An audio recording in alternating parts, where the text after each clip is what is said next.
Jepara adalah salah satu kabupaten di Provinsi Jawa Tengah. Kabupaten Jepara berbatasan langsung dengan Laut Jawa di sebelah barat dan utara, Kabupaten Pati dan Kabupaten Kudus di timur, serta Kabupaten Demak di sebelah selatan. Wilayah Kabupaten Jepara juga meliputi Kepulauan Karimun Jawa, yakni gugusan pulau-pulau kecil di wilayah utara Laut Jawa.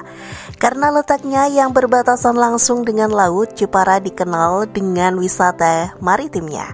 Tak jarang banyak wisatawan baik dalam negeri maupun luar negeri yang mengunjungi Jepara sebagai tujuan wisata. Selain daya tarik wisatanya, Jepara juga terkenal akan seni ukirnya. Beragam produk mebel ukiran Jepara juga sudah mencapai pasar internasional.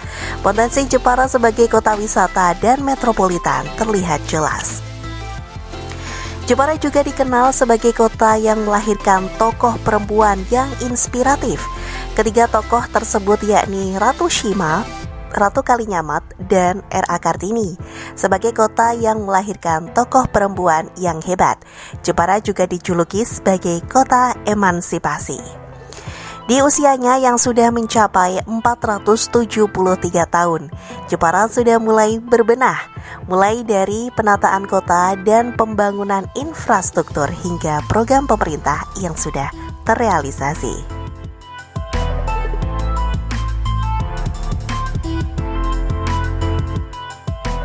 Halo pemirsa dimanapun Anda berada, bagaimana kabar kalian? Saya harap kalian tetap sehat dan semangat ya.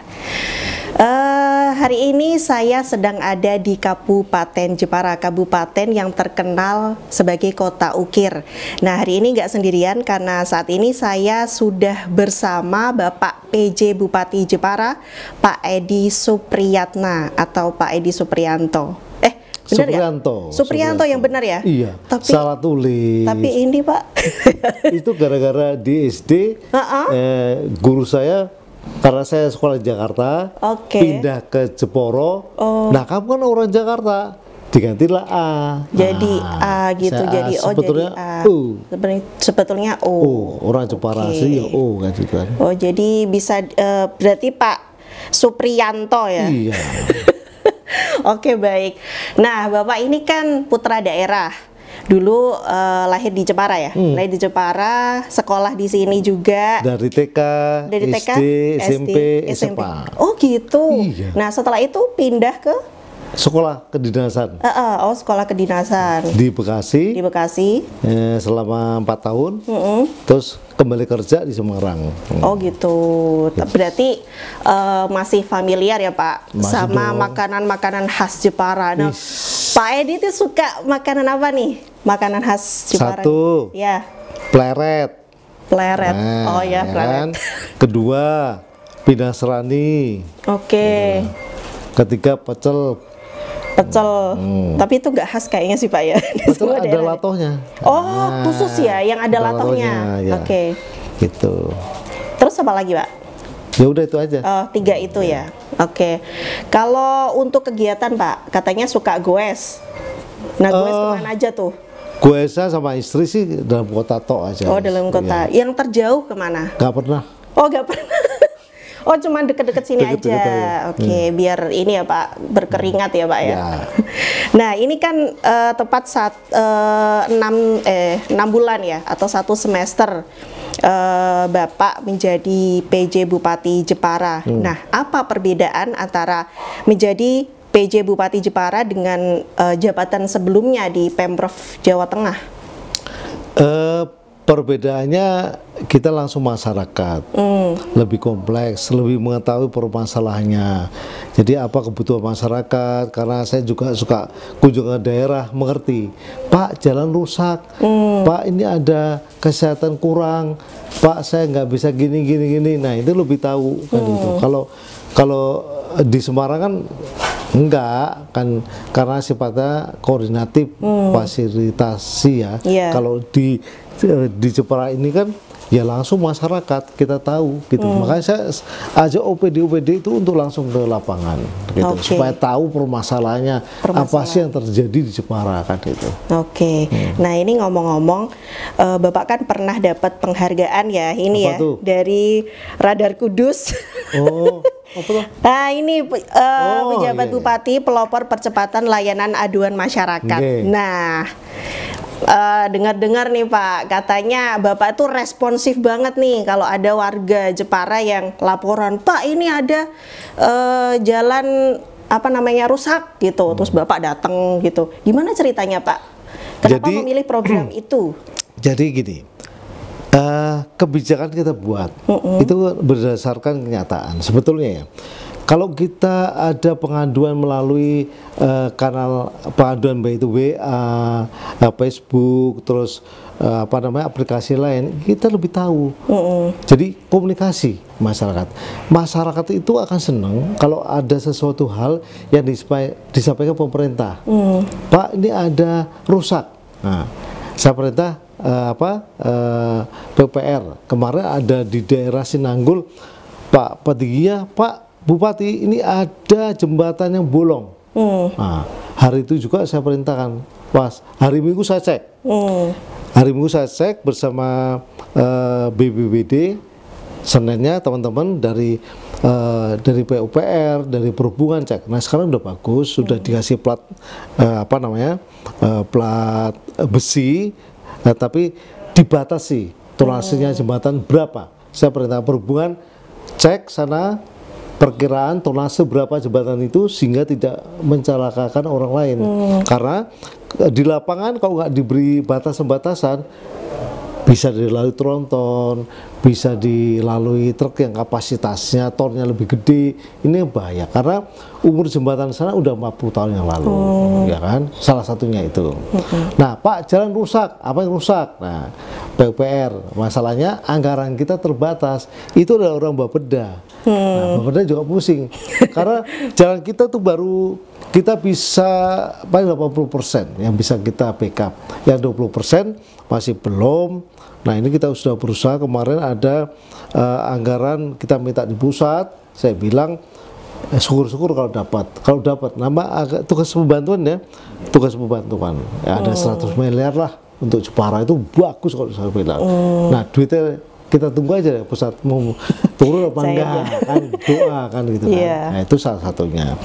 Kemudian kebersihan juga saya care di sana ya, karena kalau kota bersih kita juga jalan seneng, tamu-tamu ke Jepara juga suka, investasi juga bisa mendongkrak, terbukti dari PTSP investasinya luar biasa. Penerimaan modal asingnya sudah 150 juta US. Nah, itu keren kan? Jepara nomor 1 loh PMA-nya se-Jawa Tengah, melebihi kota lain yang diprediksikan kita nggak bisa nomor 1, ternyata nomor 1. Kan keren. Itu salah satu mendukung, termasuk juga memberikan pelayanan cepat kepada masyarakat. Ojo dingel-ngel, one day one service kalau bisa kan gitu. Betul. Salah satunya yaitu gitu. Jadi yang dimaksud tadi yang bersih-bersih itu apa, yang program Jumat Bersih itu Pak? Iya, itu salah satu bagian. Itu memang setiap Jumat warga-warga itu bersih-bersih di komplek masing-masing itu, atau bagaimana itu? Kalau arahan kita sih memang harapannya setiap Jumat sekali bisa bersih-bersih kan gitu kan, baik di masyarakat, di desa, di kecamatan, di kota kan. Di samping tugas utama dari DLH kan gitu.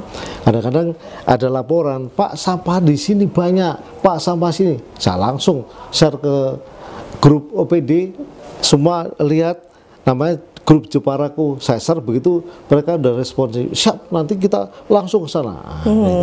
Jadi sekarang ini kecepatan pengaduan kita respon. Nggak termasuk itu ada BPJS orang nggak punya, KTP nggak punya, turun asesmen. Basnas juga ngikuti, PMI juga ngikuti.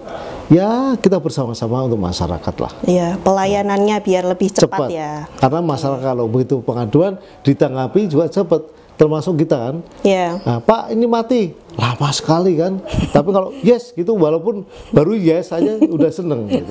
Lega gitu ya. Lego, gitu. Oke, itu kan beberapa dari program Bapak ya dulu waktu awal menjabat ya. Nah, program-program lainnya apa saja Pak itu? Kita memang visi misi kita PJ Bupati kan memang meneruskan ya RPJMD yang sudah ada. RKPD-nya itu kan RKPD 2023 sampai 2026. RPD-nya. Nah, itu bagian dari RPJMD tahapan keempat di sana tatarannya. Nah, itu yang kita support. Jadi kebijakan yang kita private itu enggak ada, tapi yang ada kita manfaatkan, optimalkan. Genjot, ayo bareng-bareng yang ada kita genjot. Karena PJ itu kan beda sama bupati. Kalau PJ itu kan tugas amanah kan, melaksanakan tugas. Tapi kalau bupati yang asli itu kan pemilihan daerah, ada politiknya. Kalau PJ sekarang ini tambah politik lah, semua untuk rakyat. Dan gitu. Oke Pak, kalau ini Pak, selama menjabat di sini itu dalam melaksanakan program-programnya itu pasti kan ada kendalanya. Nah, kendala apa saja yang Bapak alami? Kita anggaran terbatas ya. Di tahun 2020 dia 22 total pendapat belanja kita 2,6 ya, 2,6 T. Nah, itu sudah ada proporsinya bahwa anggaran 2,6 T itu tidak semua bisa mencakup kebutuhan masyarakat, termasuk tadi anggaran ada jalan yang rusak, ya tambah sulam. Nah, inilah yang masih kita harus kita perhatikan, kita siasati. Jadi ada suatu kebutuhan mendesak tapi di anggaran nggak ada. Nah, ini yang menjadi hambatan. Nah, solusinya apa? Ya kita carikan CSR yang lainnya, inovasi lah kan gitu. Tapi di struktur APBD nggak terlihat. Nah, ini menjadi satu hambatan. Kan, salah satu contohnya itu kan. Berarti gitu. Nyari inovasi, kita nyari CSR ya. Betul. Jadi untuk membackup itu tadi yang kurang-kurang. Saya dengar juga ini kan Bapak juga menata kota. Nah, salah satunya itu di Kaliwiso. Nah, bisa diceritakan Pak, mungkin teman-teman yang pengen wisata ke sana. Gitu. Kaliwiso tuh asik ya. Jadi kali yang panjangnya berapa kilo sih? Mungkin 3-4 kilo kali ya. Mungkin kalau salah gitu. Nah, ini kita tata semaksimal mungkin menjadi bagus karena itu merupakan potensi baru dari wisata. Makanya karena jembatan ini lagi perbaiki dengan anggaran APBN. Nah, ini harapannya sebelum Natal sudah harus jadi.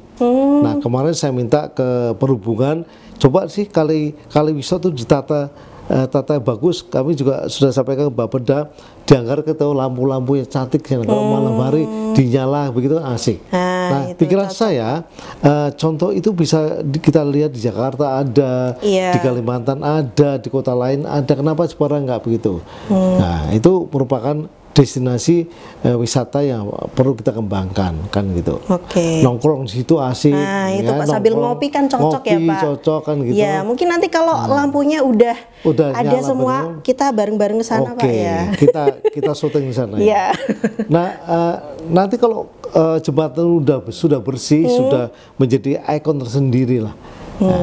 Nah, kita juga menata-nata semaksimal dengan sesuai anggaran, misalnya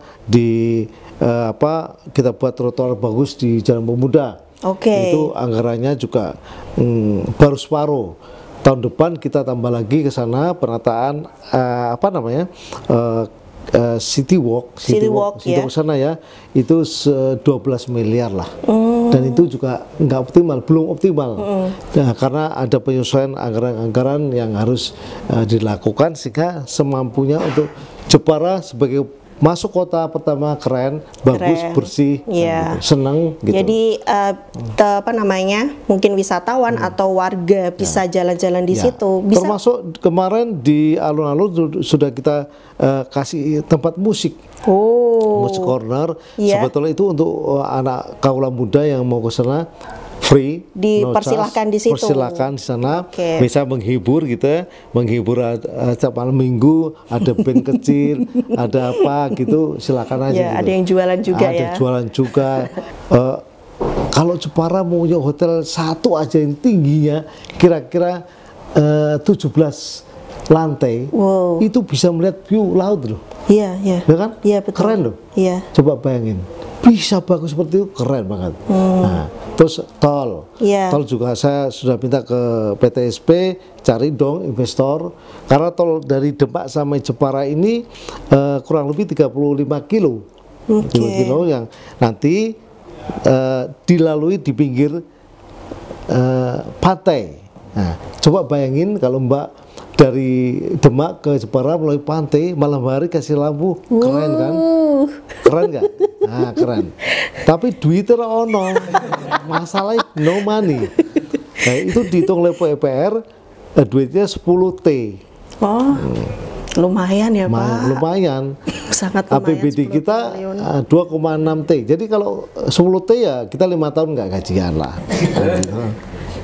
Bisa ya, nah itu harapannya kemarin kita lobby, saya perintahkan semua ke OPD, ke semua orang saya beritahu, ayo cari investor datang ke Jepara. Gitu. Kalau situ sudah ada tol, keren banget, semua kebuka, pariwisata kebuka, ekonomi kebuka, kecepatan orang, misalnya orang mau aku mau makan di Jepara nih, pantai nih, tinggal lewat tol. Lewat tol gampang. Paling nggak ada 1 jam sampai.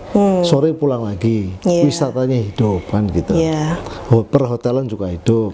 Ekonomi UMKM juga hidup. UMKM-nya ya. Itu. Insya Allah ya mohon doanya kalau Mbak punya investor, kasih tahu kita. Apa? Investor. Boleh nanti ya yang pengen berinvestasi di Jepara kan, karena sangat menjanjikan. Dan PUPR itu bisa bangun nanti tahun 2030 sampai 2040 baru bisa aja jalan tol yang sepanjang itu. Ketiwas tua ya, ya, gitu kan. Ini teman-teman udah tua semua ntar.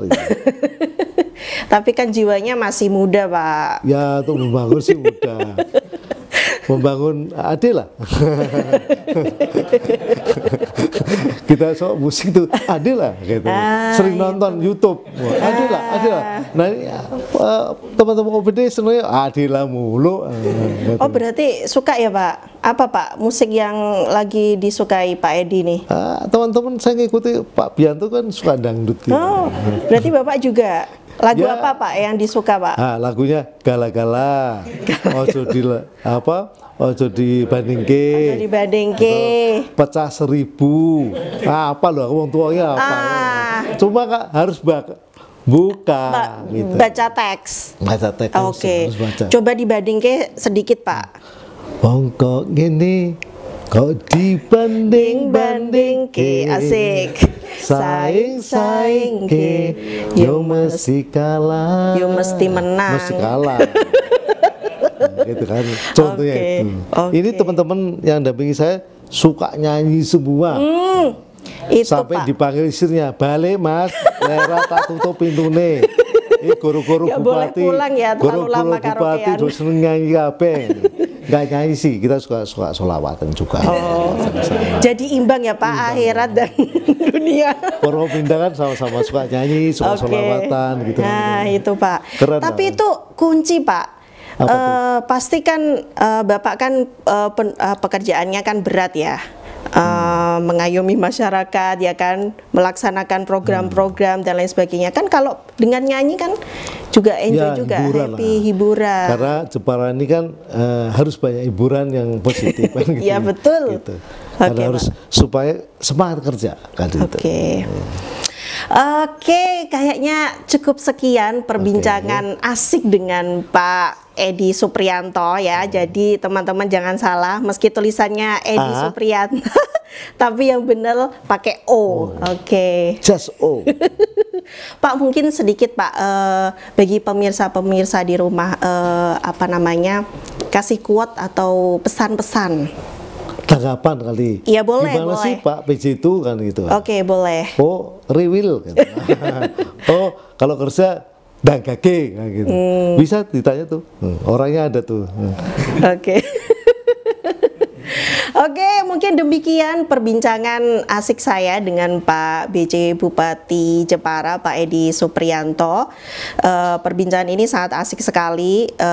Ini 1 semester atau 6 bulan masa jabatan beliau dan sudah banyak sekali program-program yang sudah terlaksana dan terrealisasi. Meskipun ada beberapa, tapi sudah ada solusi ke depan bagaimana melaksanakan program-program ini. Oke, demikian saya Mala Kamila pamit undur diri dan sampai jumpa di episode-episode selanjutnya.